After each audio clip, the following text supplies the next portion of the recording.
Hello दोस्तों, welcome back to my channel. आज मैं आपके लिए लेकर आई हूँ एक धमाकेदार वेब सीरीज का हिंदी एक्सप्लेनेशन। और इस वेब सीरीज का नाम है सूजल द वर्टेक्स। ये एक तमिल मूवी है और IMDb पे इसकी रेटिंग है 8.5। कहानी एक छोटे से शहर की है जहाँ पर देवी माँ का फेस्टिवल सेलिब्रेट हो रहा होता है। वहाँ के लोगों का मानना होता है कि 9 दिन के लिए देवी माता धरती पर आती हैं और बुराई के राक्षस को मारकर उन लोगों का उद्धार करती हैं। लेकिन इन्हीं सब के बीच एक अनहोनी घटना घट जाती है। स्कूल में पढ़ने वाली लड़की गायब हो जाती है जिसकी उम्र 15 साल होती है, मगर मासूम सी दिखने वाली बच्ची खुद किडनैप होने से पहले किसी के मर्डर की साजिश रच रही होती है। उस शहर के छोटे, गरीब और मिडिल क्लास लोग अपना घर चलाने के लिए एक बड़ी सी फैक्ट्री में काम कर रहे होते हैं। वो फैक्ट्री जब 25 साल पहले खुली थी तब भी एक बच्ची गायब हो गई थी और आज उस फैक्ट्री में आग लग गई और आज भी एक 15 साल की लड़की गायब हो गई है। अब इस केस को सॉल्व करने के लिए 2 पुलिस ऑफिसर्स को बुलाया जाता है, जिसमें से एक CI होती है और उनका नाम होता है रेजिना थॉमस और दूसरे होते हैं इंस्पेक्टर साकाराई। कहानी में बहुत सारे ट्विस्ट एंड टर्न्स हैं और शक की सुई धीरे धीरे एक दूसरे पर घूमने लगती है। ये सीरीज आपके दिमाग के साथ एक ऐसा खेल खेलेगी कि आप सोचने पे मजबूर हो जाएंगे आखिर इन सब के पीछे है कौन। इस सीरीज में टोटल 8 एपिसोड हैं और हर एपिसोड में एक नया ट्विस्ट है। क्लाइमैक्स में आकर ही आपको पता चलेगा कि इन सब के पीछे कौन था और क्या क्या गहरे राज छुपे हुए थे।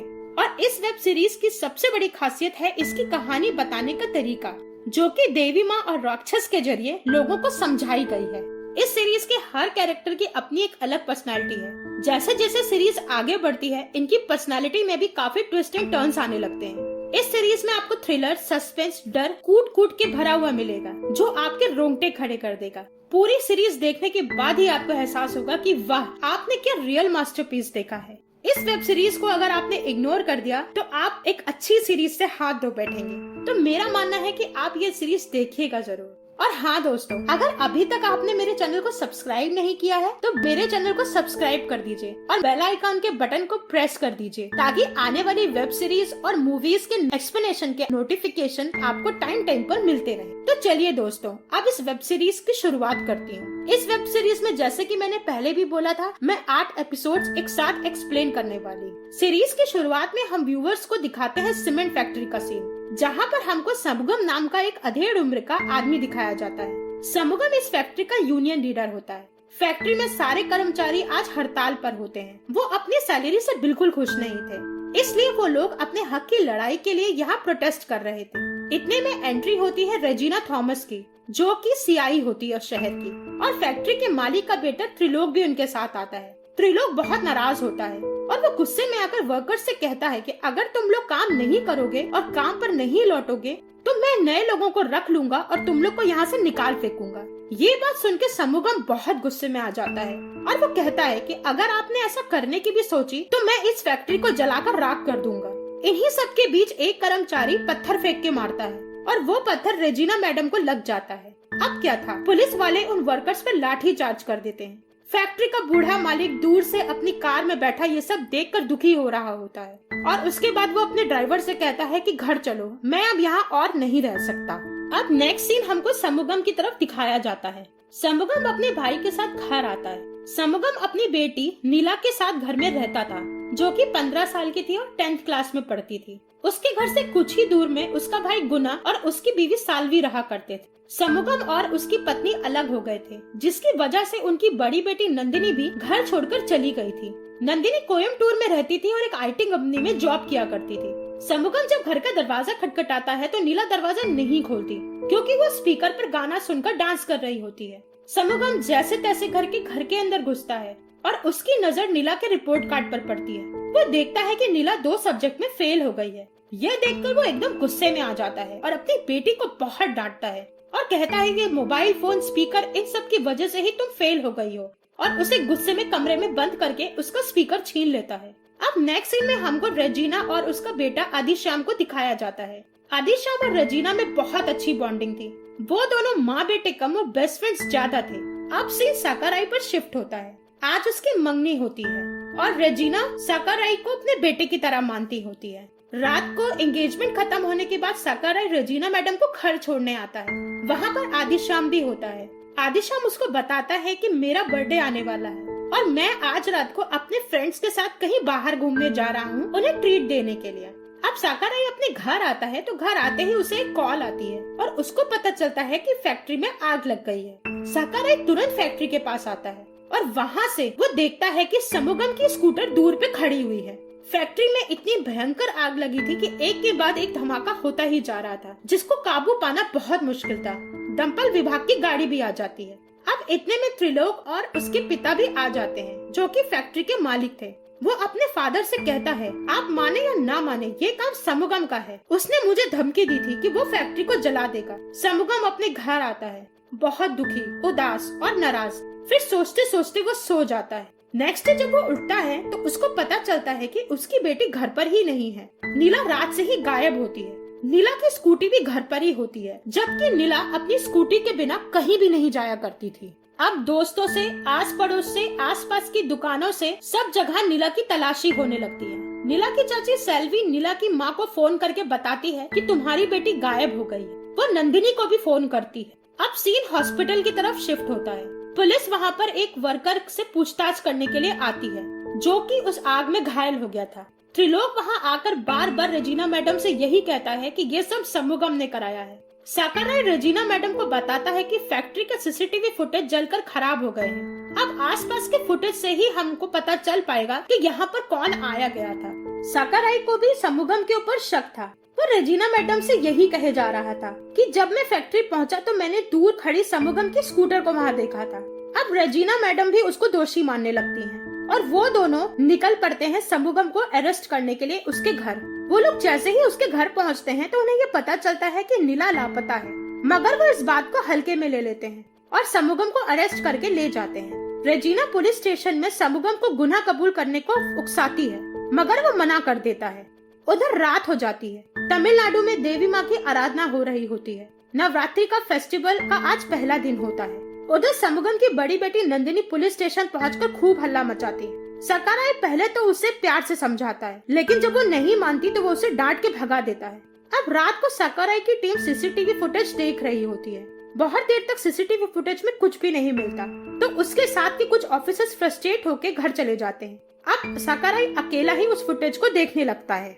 अचानक से उसको इस फुटेज में नीला दिखती है, जो कि बस स्टैंड के पास खड़ी होती है, और अचानक से एक लाल वैन आती है और नीला को खींच के उसके अंदर बिठा लेती है। साकाराई तुरंत उस स्पॉट पर पहुंचता है जहां पे नीला किडनैप हुई थी और उसे वहां पे नीला का आई कार्ड भी मिलता है। यहीं पर फर्स्ट एपिसोड खत्म हो जाता है। अब एपिसोड 2 की बारी है। एपिसोड 2 की शुरुआत जली हुई सीमेंट फैक्ट्री से होती है। त्रिलोक, रेजिना मैडम और उनके हस्बैंड आपस में बात कर रहे होते हैं। त्रिलोक कहता है कि कैसे भी करके मुझे इंश्योरेंस के पैसे चाहिए।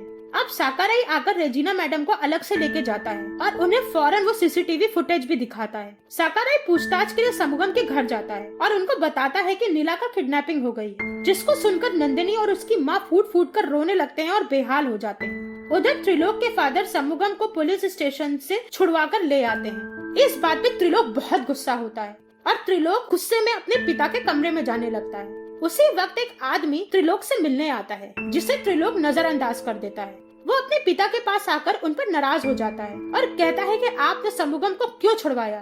वो कहते हैं कि अगर समुगम कन्फेस कर लेता है तो इंश्योरेंस के पैसे उनको इजीली मिल जाएंगे। अब इन सब की जांच के लिए फायर डिपार्टमेंट से एक ऑफिसर आने वाला था और दोस्तों, जो आदमी बाहर बैठा था, जो त्रिलोक से मिलने आया था, वही वो आदमी था और उसने उन बाप बेटों की बात सुन ली थी। वो त्रिलोक से कहता है कि मैं पूरी इन्वेस्टिगेशन करूंगा कि आग कैसे लगी और फिर ये बात साफ होगी कि तुम लोगों को इंश्योरेंस के पैसे मिलने चाहिए या नहीं। अब साकाराई नंदिनी और रेजिना के साथ नीला के स्कूल जाता है। नंदिनी नीला के दोस्तों से पूछताछ करती है तो उससे पता चलता है कि मलर नाम की एक लड़की थी जो नीला के सबसे करीब थी, लेकिन वो उस दिन स्कूल नहीं आई थी। नीला की टीचर भी बताती है नंदिनी से कि नीला तो पढ़ाई में टॉपर थी, लेकिन आजकल वो उदास रहने लगी थी। वो 2 सब्जेक्ट में फेल भी हो गई थी। उसका मन कहीं नहीं लगता था। वो काफी गुमसुम से भी रहने लगी थी। अब बातों बातों में उन्हें ये भी पता चलता है कि नीला एक ट्यूशन क्लास जाया करती थी। साकाराई फौरन उस ट्यूशन क्लास की ओर जाता है। वो ट्यूशन मास्टर से पूछताछ करने लगता है तो वो उसे कहते हैं कि हाँ, नीला तो यहाँ आगे की डेस्क में बैठा करती थी। वो ज्यादा बात नहीं करती थी, मगर कोचिंग के कुछ मनचले लड़के थे जो उसको अक्सर परेशान किया करते थे। तुम जाकर उनसे बातें करो। अब वो लड़के साकाराई से मिलते हैं सकाराई से पूछताछ के दौरान वो बताते हैं कि नीला को एक लड़का स्टॉक कर रहा था। वो जहाँ जहाँ जाती थी वो वहाँ पहुँच जाया करता था। अब सकाराई उन लड़कों को लेकर देवी माँ के फेस्टिवल में जाता है कि क्या पता वो लड़का उन्हें वहाँ दिख जाए। अब सकाराई को कुछ भी हाथ नहीं लगता, तो वो आधी रात को उसी बस स्टॉप पर जाता है जहाँ पे नीला किडनैप हुई थी। वो सोचने लगता है कि आखिर इतनी रात को ये यहाँ कर क्या रही थी। अब रेजिना मैडम भी वहाँ आ जाती हैं और सकाराई उनसे कहता है कि क्यों ना हम नीला की फ्रेंड मलर के घर जाएं और कुछ इन्फॉर्मेशन निकाल कर आए। वो लोग मलर के घर जाते हैं, मगर मलर के फादर उससे ये कहते हैं कि नीला जब से गायब हुई है तब से उनकी बेटी बहुत उदास रहने लगी है। रेजिना मैडम बार बार दरवाजा खटखटाती है, मगर मलर दरवाजा नहीं खोलती और मलर के कमरे में उसका भाई होता है जो कि उससे चुप रहने के लिए बोलता है। वो किसी को कॉल करके ये बताता है कि पुलिस वाले यहाँ पूछताछ के लिए आए हैं। रेजिना मैडम घर चली जाती हैं, मगर सकाराई और इंस्पेक्टर मुथु वहीं बस स्टॉप पर रुक जाते हैं। सकाराई और मुथु देखते हैं कि त्रिलोक की कार आती है और वो एक कॉलगर्ल को कार में बिठाकर कहीं निकल जाता है। त्रिलोक की कार के जाते ही सकाराई देखता है कि नीला की दोस्त मलर के फादर की जीप जा रही है और वो अपने पूरे परिवार के साथ कहीं तेजी से जा रहे हैं। त्रिलोक मुथु को वहीं छोड़कर उनका पीछा करने लगता है। इतने में नंदिनी आ जाती है। मुथु नंदिनी से कहता है कि तुरंत चलो और सकाराई का पीछा करो। सकाराई किसी तरह से मलर के पिता की कार रुकवाता है। इतने में नंदिनी भी वहाँ पे मुथु के साथ आ जाती है। नंदिनी को देखकर मलर एकदम से जीप से बाहर आती। सकाराई उसे समझाता है और रिक्वेस्ट करता है कि प्लीज बताओ क्या जानती हो तुम। मलर जो नाम सकाराई को बताती है उससे वह खड़े मुथु, नंदिनी और सकाराई के होश उड़ जाते हैं और वो लड़का कोई और नहीं सीआई रेजिना का बेटा अजीश्याम होता है। और इसी के साथ एपिसोड 2 यहीं पर खत्म हो जाता है। एपिसोड 3 की शुरुआत में रेड वैन को दिखाया जाता है और ये वही रेड वैन थी जिसमें नीला किडनैप हो गई थी। उधर समुगम और रेजिना के परिवार वालों को जब ये पता चलता है तो उनके होश ही उड़ जाते हैं। वो लोग परेशान और गुस्से में होते हैं। रेजिना सबसे कहती है मेरा बेटा बहुत चंचल है, मैं ये बात मानती हूँ, मगर वो ऐसी हरकत नहीं कर सकता।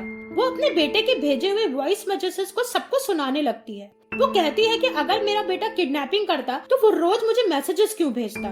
मलर कहती है कि मैंने अजीश्याम को बहुत बार देखा है, वो नीला का पीछा किया करता था और उसे परेशान भी किया करता था। ये सब बात सुनकर समुगम की फैमिली गुस्से में आ जाती है। रेजिना तुरंत गुस्से में आके अजीश्याम को कॉल करती है तो कॉल मणि उठाता है और कहता है कि आंटी अजीश्याम चाय लेने गया है। इस पर रेजिना उसको बहुत जोर से डांटती है और कहती है कि तुम लोगों ने यहाँ क्या बखेड़ा खड़ा किया है, तुम्हें पता भी है, फौरन यहाँ आओ, जैसे भी करके आओ। उधर रेजिना मैडम अजीश्याम के दोस्तों के पेरेंट्स को भी बुला लेती है और कहती है कि देखो अगर बच्चों के बारे में तुम्हें कोई भी बात पता चलती है तो सबसे पहले मुझे बताना। अजीश्याम के कॉल रिकॉर्ड्स निकाले जाते हैं और कॉल रिकॉर्ड्स के अनुसार उसने उस दिन 20 बार नीला को फोन किया था और लास्ट कॉल में भी अजीश्याम का ही नंबर होता है। सकाराई मुन्नार के लिए निकलता है अजीश्याम और उसके दोस्तों को पकड़ने के लिए। जिस होटल में वो पहुंचता है वहाँ पे उन बच्चों ने चेक इन किया ही नहीं था। उसके बाद वहाँ पे उसको नंदिनी मिलती है। नंदिनी कहती है कि मुझे नहीं लग रहा था कि पुलिस वाले कुछ करेंगे, इसलिए मैं अपनी बहन को खुद ही ढूंढने निकल गई। अब नंदिनी और सकाराई मुन्नार के एक एक होटल, गेस्ट हाउस, सब जगह दोनों को ढूंढने लगते हैं और एट लास्ट उनको वो वैन भी मिल जाती है और अजीश्याम के 3 दोस्त भी मिल जाते हैं और इसी के साथ एपिसोड 3 खत्म हो जाता है। एपिसोड 4 की शुरुआत में दिखाया जाता है कि रेजिना मैडम के घर के बाहर समुगम और उसके साथी वहाँ पे खड़े होकर हल्ला काट रहे होते हैं। इतने में नंदिनी सकाराई और अजीश्याम के दोस्तों को लेकर वहाँ पहुँचती है। नंदिनी जोर से चिल्लाती है और सबको शांत करती है। वो कहती है कि अजीश्याम के दोस्तों ने मुझे सब कुछ बता दिया है। अब यहाँ पे ये राज खुलता है कि कोई किडनैपिंग नहीं हुई है, बल्कि नीला और अजीश्याम एक दूसरे से प्यार करते थे। ये बात सुन के सब हक्का बक्का रह जाते हैं। अब वो अजीश्याम की रिकॉर्डिंग समुगम, रेजिना और उसके हस्बैंड को सुनाती है। उस रिकॉर्डिंग में अजीश्याम बताता है कि वो और नीला एक दूसरे से बेतहा मोहब्बत करते हैं। उन दोनों ने ये बात किसी को नहीं बताई थी। वो उस रिकॉर्डिंग में एक एक बात बताता है कि वो नीला से कहाँ मिला, उसे कैसे प्यार हुआ। वो रोज मिलते थे, मगर जब रेजिना और समुगम के झगड़े देखते थे तो वो सहम जाते थे। उनके पेरेंट्स इस रिश्ते को कभी नहीं मानेंगे। अजीश्याम उसको भगा ले जाने का आइडिया देता है कि हम दोनों भाग जाते हैं। नीला भागने का पूरा प्लान बनाती है और सीसीटीवी फुटेज में आ जाता है कि नीला किडनैप हो गई है। यहाँ तक कि वो अपना आई कार्ड भी जानबूझकर वहाँ पर फेंक देती है। अजीश्याम के रिकॉर्डिंग के मैसेजेस भेजने का प्लान भी नीला का ही होता है। वो दोनों संबुर स्टेशन पर उतर जाते हैं और अपने दोस्तों से कहते हैं कि वो बॉम्बे जा रही हैं। ये बात सुनकर सब लोग उदास और परेशान हो जाते हैं। उधर देवी विसर्जन में सकाराई और उसकी टीम की ड्यूटी लगी होती है उधर नंदिनी अपने पिता से कहती है कि वो कोयम्बटूर जा रही है और सांबर स्टेशन पर आ जाती है और ट्रेन का वेट करने लगती है। वो देखती है कि मुथु वहाँ पर आया है। वो मुथु से कहती है कि अब तो सब पता चल गया है, तुम यहाँ क्या कर रहे हो। तो मुथु उससे कहता है कि पुलिस का काम है क्रॉस चेक करना कि जो भी सबूत मिले हैं वो सही है या नहीं। वो लिस्ट में आदि श्याम का नाम देखते हैं और टीटी से पूछते हैं कि रात वाली ट्रेन में कौन चढ़ा था। तो वो कहता है कि रात वाली ट्रेन सिर्फ गुवाहाटी जाती है और उस दिन नीला और आदि श्याम नहीं चढ़े थे ट्रेन में, बल्कि 2 बूढ़े लोग उस ट्रेन में चढ़े थे। नंदिनी फौरन सकाराई को फोन करती है, मगर सकाराई को विसर्जन के शोर में कुछ भी सुनाई नहीं देता। उधर मूर्ति को जैसे ही पानी में फेंका जाता है, मूर्ति ऊपर को आ जाती है और हमको वहाँ दिखती है नीला और अजिश्याम की डेड बॉडी एक दूसरे से लिपटी हुई और जाड़ियों में फंसी हुई। और इसी दिल दहलाने वाले क्लाइमेक्स के साथ ये एपिसोड यहीं पर खत्म हो जाता है। एपिसोड 5 की शुरुआत में दिखाते हैं कि कुछ बच्चे पानी में कूदते हैं मूर्ति के साथ और एकदम से हंगामा मच जाता है। सकाराई उस हंगामे को देखकर पानी में कूद जाता है और उसको दोनों बच्चों की बॉडी मिल जाती है। सकाराई एकदम दंग रह जाता है उन दोनों की बॉडी को देखकर। उनकी बॉडी को जब पानी से निकाला जाता है, जिसे देखकर रेजिना मैडम के होश उड़ जाते हैं और वो जमीन में बैठकर जोर जोर से रोने लग जाती है। बॉडी को पोस्टमार्टम के लिए भेजा जाता है। हॉस्पिटल के बाहर पूरा गांव इकट्ठा हो जाता है। नंदिनी, समूगम और उसकी पत्नी का रो रो कर बुरा हाल हो जाता है। सकाराई और नंदिनी नीला के बैग को चेक करते हैं तो उनको प्रेगनेंसी किट मिलती है। वो लोग आकर ये बात समूगम और रेजिना को बताते हैं कि नीला शायद प्रेग्नेंट थी। अब पोस्टमार्टम के बाद डॉक्टर सकाराई को बुलाती है और बताती है कि नीला प्रेग्नेंट थी, मगर उससे भी भयानक बात यह है कि इन दोनों बच्चों ने सुसाइड नहीं किया, इनका मर्डर हुआ है। किसी ने तेज धार तलवार से बड़ी बेरहमी से इनका गला काट दिया है। उससे पहले उनको मारा गया और उसके बाद नदी में फेंका गया। अब नीला प्रेग्नेंट थी, इसलिए डीएनए सैंपल कलेक्ट करके चेन्नई भेज दिया गया था, जिसकी रिपोर्ट 2 दिन बाद आनी थी। सकाराई बाहर आकर दोनों की फैमिलीज को बताता है कि उनका मर्डर हुआ है, जिसको सुनकर समूगम और रेजिना के पैर तले जमीन खसक जाती। अब उन दोनों बच्चों की बॉडी को घर भेज दिया जाता है अंतिम संस्कार के लिए। रेजिना मैडम सकाराई से नीला के घर चलने को बोलती है। जब गांव का सबसे बड़ा पुजारी समूगम के घर आता है तो समूगम को समझाता है और कहता है कि तुम्हारी बेटी मयन कुल्ले के समय मरी है और ये समय बहुत ही लकी होता है। उसकी चिता की राख को प्रसाद की तरह बांट देना चाहिए। ये बात सुनके ही समूगम पुजारी को मारने लगता है। इतने में रेजिना मैडम वहाँ आती है और पुजारी को डांट कर भगा देती। रेजिना समूगम से कहती हैं, क्या हम दोनों बच्चों का अंतिम संस्कार साथ में कर दें, जिस पर वो भी हामी भर देता है। इसी सब के बीच सकाराई को कोचिंग मास्टर पुष्पराज दिखता है, जो नीला के घर के बाहर कुछ ढूंढ रहा होता है। जब सकाराई उससे पूछता है तो वो बहाना मारकर भाग जाता है। सकाराई अपने कांस्टेबल को बोलता है कि पुष्पराज के पीछे पुलिस लगा दो। सकाराई पुष्पराज जहाँ पर खड़ा होकर कुछ ढूंढ रहा था वहाँ पे चेक करने लगता है तो उसको नीला का फोन मिलता है। वो नंदिनी की हेल्प से फोन को अनलॉक करता है। वो लोग देखते हैं कि नीला सोशल मीडिया पर बहुत एक्टिव थी, जबकि उसने ये बोला था कि वो सोशल मीडिया पे है ही नहीं। अब सकाराई को कॉल आता है कि पुष्पराज फेस्टिवल में है। सकाराई उसको ढूंढ लेता है। अब वहाँ पर साल्वी आ जाती है, नीला की चाची, और पुष्पराज को वो बचाने की कोशिश करती है। सकाराई पुष्पराज से मोबाइल के बारे में पूछता है तो उसको पता चलता है कि वो नीला का मोबाइल इसलिए ढूंढ रहा था क्योंकि उसका और सैल्वी का अफेयर था, जिसके बारे में नीला को पता चल गया था। उसने पुष्पराज और सैल्वी की कई फोटोज क्लिक कर ली थी। नीला और अजिश्याम पुष्पराज को ब्लैकमेल करके 2 लाख रुपए भी मांग रहे थे। किसी तरह से अपनी जान छुड़ाने के लिए पुष्पराज ने उन दोनों को 2 लाख रुपए दिए। नीला ने पुष्पराज से कहा था जाते वक्त कि मेरा मोबाइल फोन गमले में है, तुम जाकर ले आना। वही लेने के लिए पुष्पराज नीला के घर के पीछे घूम रहा था। अब ये सुनकर नंदिनी और सकाराई हैरान रह जाते हैं कि मासूम से दिखने वाले अजिश्याम और नीला ऐसे शातिर निकलेंगे कि उन लोगों ने सोचा भी नहीं था। एपिसोड 5 यहीं पर खत्म होता है। अब आता है एपिसोड 6। उधर फैक्ट्री का सीन दिखाया जाता है, जहाँ समूगम का छोटा भाई गुना भी होता है। गुना फैक्ट्री के मेंटेनेंस डिपार्टमेंट में काम करता होता है। ऑफिसर गुना से कहता है कि अगर मेंटेनेंस में कोई गड़बड़ी हुई ना तो तुम लोगों को इंश्योरेंस के पैसे नहीं मिलेंगे। गुना कहता है कि सर आप चेक कर लीजिए, कोई भी गड़बड़ी नहीं है। ऑफिसर को फैक्ट्री में थिनर की बोतलें मिलती हैं। उसको शक होता है कि फैक्ट्री को थिनर से ही जलाया गया है। तभी एक आदमी उस ऑफिसर से कहता है कि इस फैक्ट्री की 25वीं एनिवर्सरी पर इसको पेंट करने का प्लान बना था और इसको रिनोवेट करने के लिए ही थिनर आया था। वॉचमैन कहता है कि सर जिस दिन आग लगी थी उस दिन मेंटेनेंस रूम का दरवाजा बाहर से बंद था, जबकि ये हमेशा अंदर से लॉक होता है। अब ये बात सुनते ही गुना को अस्थमा का अटैक आ जाता है और वो फौरन बाहर आकर इनहेलर लेने लगता है। सकाराई बाहर आता है और गुना के पास बैठ जाता है। अब गुना कहता है कि मुझे अपनी बीवी और पुष्पराज के चक्कर के बारे में सब पता है, आप ये बात किसी से मत कहना। अब नेक्स्ट सीन में शहर से एक टीम आती है फॉरेंसिक की। नजीना मैडम भी वहाँ आ जाती हैं। डॉग स्क्वाड टीम को भी बुलाया जाता है। अब कुत्तों की मदद से वो लोग जंगलों की तरफ छानबीन करने निकलते हैं। वो लोग एक गुफा के पास पहुँचते हैं। वहाँ पे एक सुरंग भी थी जहाँ पर गुफा में एक लड़की का स्केच बना था और वो स्केच अमली का था। थोड़ी और अंदर जाने के बाद सकाराई को एक मूर्ति मिलती है जिसके आसपास बहुत सारा खून पड़ा था। वो फॉरेंसिक टीम को आकर ब्लड सैंपल कलेक्ट करने को बोलता है। फिर थोड़ी दूर पर उसको एक टेंट दिखता है। वो टेंट ईश्वरन नाम के एक साधु का था। सकाराई को वहाँ जादू टोने का सामान भी मिलता है और ज्यादा छानबीन करने पर एक कॉम्प्लेक्स बॉक्स में 2 लाख रुपए मिल जाते हैं। अब वो लोग ईश्वरन नाम के साधु को पकड़कर ले आते हैं। उधर पुलिस स्टेशन में इतना हंगामा हो जाता है कि डीएसपी को खुद आना पड़ता है। सकाराई और रेजिना डीएसपी को बताते हैं कि बच्चों की बलि का मामला है। इतने में फॉरेंसिक रिपोर्ट आती है और पता चलता है कि गुफा में मिले खून के सैंपल्स किसी बच्चे या इंसान के नहीं बल्कि बकरी के हैं। अब ये बात सुनते ही डीएसपी गुस्से से लाल हो जाता है और रेजिना से कहता है कि तुम फेस्टिवल के टाइम पर ये सब कांड कर रही हो, तुम्हें पता है कि इस वजह से कितना बड़ा दंगा हो सकता है। वो रेजिना को सस्पेंड कर देता है और सकाराई को अकेले मैटर हैंडल करने को बोलता है और वो कहता है कि रेजिना को इस बारे में एक भी बात मत बताना। अब सकाराई उस बड़े पुजारी के पास आता है ईश्वरन के बारे में पूछताछ करने के लिए। वो पुजारी सकाराई को बताता है कि 25 साल पहले जो लड़की किडनैप हुई थी वो कोई और नहीं ईश्वरन की बहन थी।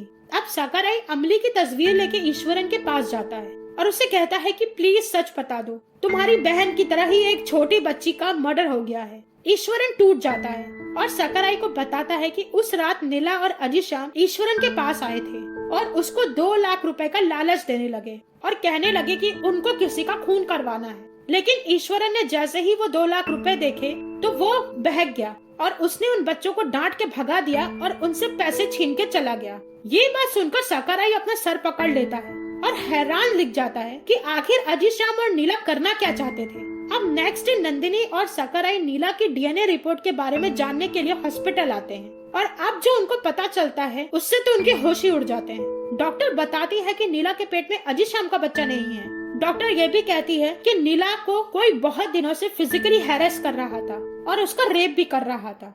ये बात सुनते ही नंदिनी बेहोश हो जाती है और एपिसोड 6 इसी सस्पेंस के साथ यहाँ पे खत्म हो जाता है। अब आती है एपिसोड 7 की बारी। एपिसोड 7 की शुरुआत में नंदिनी को दिखाया जाता है वो बेहोश हो जाती है, इसलिए डॉक्टर उसको एडमिट करके ऑब्जर्वेशन में रखते हैं। डॉक्टर नंदिनी से कहते हैं कि तुम्हारी रिपोर्ट्स एकदम नॉर्मल हैं, लेकिन हम तुमको 1-2 दिन के लिए ऑब्जर्वेशन में रखेंगे। इस बात से नंदिनी इनकार कर देती है और वो कहती है कि आपको तो पता ही है मेरे घर में क्या हुआ है, मैं अपने माँ बाप को अकेला नहीं छोड़ सकती। डॉक्टर मान जाते हैं और उसको प्रिकॉशंस लेने को बोलते हैं। सेल्वी नंदिनी के कपड़े पैक कर रही होती है, लेकिन अचानक से फिर से अटैक आता है और नंदिनी बेहोश हो जाती है। डॉक्टर उसे तुरंत आईसीयू में एडमिट करते हैं। फायर डिपार्टमेंट वाला ऑफिसर फैक्ट्री में जो थिनर मिला था वो कहाँ से आया, इसका पता लगाने के लिए आसपास की दुकानों में पूछताछ करता है। तो एक दुकान वाला उसे बताता है कि सर इतनी ज्यादा मात्रा में एक ही आदमी है जो थिनर बेचता है, आप उस आदमी के पास जाके पता लगाओ।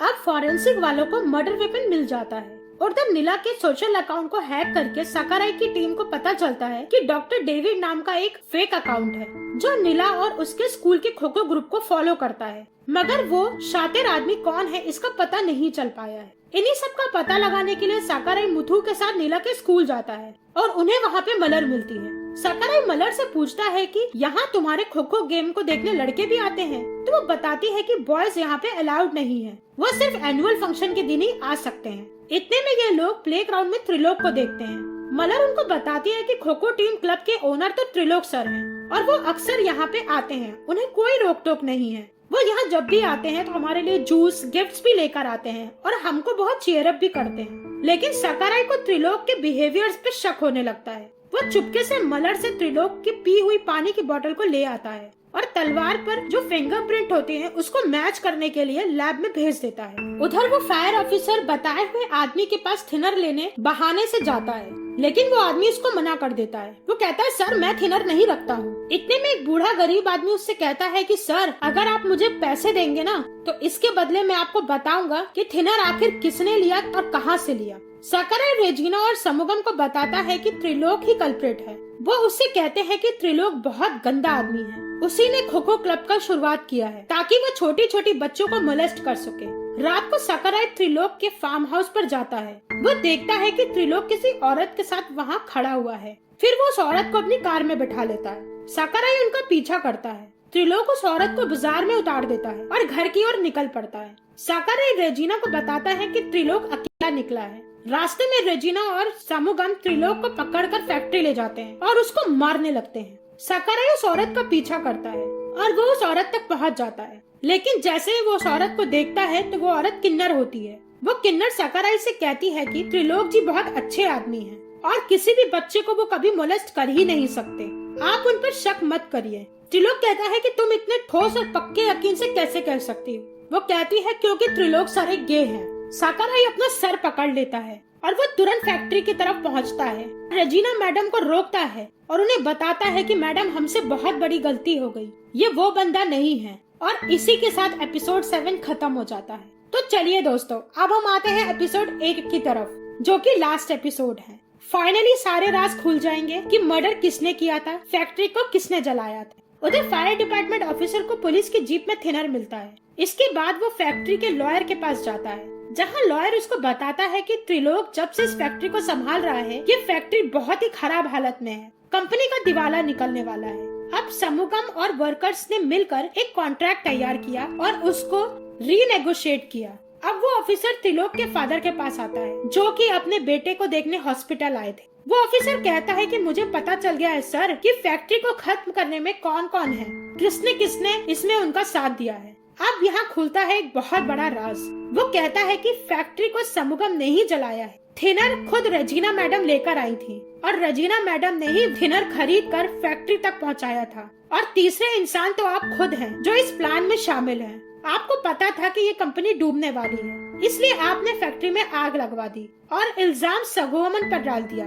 लेकिन आप लोगों का प्लान तब फेल हो गया जब नीला अचानक से गायब हो गई और आपके किए कराए पे पानी फिर गया। लेकिन आप लोगों ने जो भी किया सबकी भलाई के लिए किया कि इंश्योरेंस के पैसे आएंगे तो वर्कर्स को कंपनसेशन मिलेगा और सबका फायदा होगा। ऑफिसर ये बात बोल के वहाँ से मुस्कुराता हुआ चला जाता है। इसके बाद रेजिना और समुगम डीएसपी ऑफिस जाकर अपने आप को सरेंडर कर देते हैं और अपना जुर्म कबूल करते हैं कि उन्होंने बिना किसी ठोस सबूत के त्रिलोक को मारा है। वो उन दोनों को अरेस्ट कर लेता है और थाने भेजने लगता है। रेजिना सकाराई से कहती है कि किसी को मत बताना कि तुम भी हमारे साथ इसमें शामिल थे और बच्चों के हत्यारों को ढूंढो। सिर्फ एक तुम ही हो जो उनके हत्यारों को ढूंढ सकते हो। अब सकाराई सारे क्लूज को जोड़ता है, लेकिन वो समझ नहीं पाता कि कौन सा पॉइंट उससे मिस हो रहा है। सकाराई को एक बात खटक रही थी कि आग लगने वाले दिन और कौन ऐसा आदमी था जो लेट आया था। सकाराई की फियांसे नर्स होती है। वो फौरन आकर सकाराई को बताती है कि नंदिनी हॉस्पिटल से गायब हो गई है। सकाराई हॉस्पिटल आकर डॉक्टर्स को गुस्सा करता है और कहता है आप लोग के होने के बाद भी वो कैसे चली गई। नंदिनी पागल नहीं है जो ऐसे कहीं चली जाएगी। अब डॉक्टर जो बात सकाराई को बताता है उससे सकाराई परेशान हो जाता है। मनोचिकित्सक बताती है कि नीला की तरह नंदिनी भी बचपन में सेक्सुअली अब्यूज हुई है, इसलिए वो अभी भी इस तकलीफ से उभर नहीं पाई है। सकाराई की माँ बेड पर होती है। उसके देखरेख करने वाली एक मेड सकाराई को बताती है कि नंदिनी यहाँ पर आई थी। सकाराई घर आता है तो देखता है कि नंदिनी उसकी सर्विस रिवॉल्वर चुरा कर ले गई है। अब सीन नंदिनी की तरफ शिफ्ट होता है। नंदिनी एक पुराने कब्रिस्तान के पास खड़ी होती है। उधर सकाराई नंदिनी के घर जाता है तो वहाँ उसको सेल्वी मिलती है। सेल्वी वहाँ पे अकेली होती है। वो बताती है कि पूरा गांव पूजा में गया है। पुष्पराज मुझसे मिलने आने वाला था मगर वो आया ही नहीं। वो बताता है कि नंदिनी गायब है। वो नंदिनी की माँ को फोन करती है, लेकिन उसकी माँ फोन नहीं उठाती। फिर वो अपने पति गुना को फोन करती है, वो भी फोन रिसीव नहीं करता। वो कहती है कि बच्चियाँ अपने चाचा को बहुत प्यार करती थी। वो कभी भी अपने चाचा को बिना बताए कहीं नहीं जाती थी। लेकिन उस रात गुना था ही नहीं घर में, झंडा फहराने के लिए गया था। अगर वो झंडा फहराने नहीं जाता तो शायद नीला गायब भी नहीं होती। तब सकाराई कहता है कि पूजा वाले दिन उसने पुजारी के हाथों में झंडा भी देखा था और खोपड़ी भी देखी थी। इसका मतलब है कि गुना पूजा में भी नहीं था। आखिर वो गया कहाँ था? अब उसको ये भी याद आता है कि फैक्ट्री में आग लगने वाले दिन गुना वहाँ पे नहीं था और यही वो मिसिंग पॉइंट था जो उससे छूटा जा रहा था। सेल्वी कहती है समुगम भैया जब दोनों बच्चों को मारा करते थे तो वो दोनों भागकर हमारे ही पास आती थी, मगर जैसे जैसे वो बड़ी होने लगी उन्होंने यहाँ आना बंद कर दिया। साकुराई कहता है कि उस वक्त उनकी उम्र क्या थी। साल्वी कहती है 12 या 13 साल। इसके बाद वो दोनों एक दूसरे को देखकर शॉक में हो जाते हैं कि गुना ही वो असली कल्प्रिट है जिसने नंदिनी और नीला को सेक्सुअली अब्यूज किया था। गुना नंदिनी के पास आता है और उससे पूछता है कि उसने उसको यहाँ पर क्यों बुलाया। उस रात भी नीला ने मुझे बुलाया था। अब कहानी फ्लैशबैक में जाती है दोस्तों, और हमको पता चलता है कि नीला और अजी श्याम के साथ वहाँ पे क्या हुआ था। गुना वहाँ पर आता है और नीला से बात कर रहा होता है। इतने में राजेश्याम तलवार लेकर आता है, लेकिन तभी फैक्ट्री में बहुत जोर का धमाका होता है जिससे कि वो लोग जमीन में गिर जाते हैं। इसी का फायदा उठाकर गुना पहले अजी श्याम की गर्दन काट देता है और नीला को जबरदस्ती ले जाने लगता है। इसी हाथापाई में उससे नीला का गला भी कट जाता है। अब वो इस कदर डर जाता है कि वो उन दोनों बच्चों को पानी में फेंक देता है। ये बात सुनकर नंदिनी फूट फूट कर रोने लग जाती है। उधर साकुराई गुना का नंबर ट्रेस करवा के पता करवा लेता है कि उसकी लोकेशन क्या है और वो उसको पकड़ने के लिए निकल पड़ता है।